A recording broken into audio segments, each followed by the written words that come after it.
Da li vi primećujete možda, a po pevačima koji su aktuelni, evo ti si pevala pesmu od Breskvice, je li tako? Mislim, upućeni ste u njihove karijere.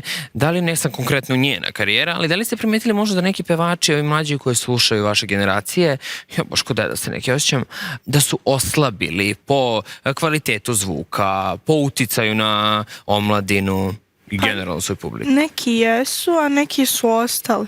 Naprimjer, većina od, naprimjer, ovih modernijih, kao novijih pjevača, moja generacija sluša Džalu Bubu, Breskvicu slušaju. Dobro, Džalu Bubu, stvarno, ja mislim da oni nikad neće sići sa vrha. Da, Desingericu, na primjer, slušaju. Ali možda, na primjer, ovi Devito i oni da su malo otišli kao nazad, a ovi kao da su nekako ostali neki izvođači, da su se oni istakli, a da sada se vraća taj kvalitetni, da nisam sada pričamo da nečija muzika nije kvalitetna, ali generalno ljudi su uželeli narodne muzike i folk muzike i zapravo mislim da će tek doći vreme, na primjer, pop muzike.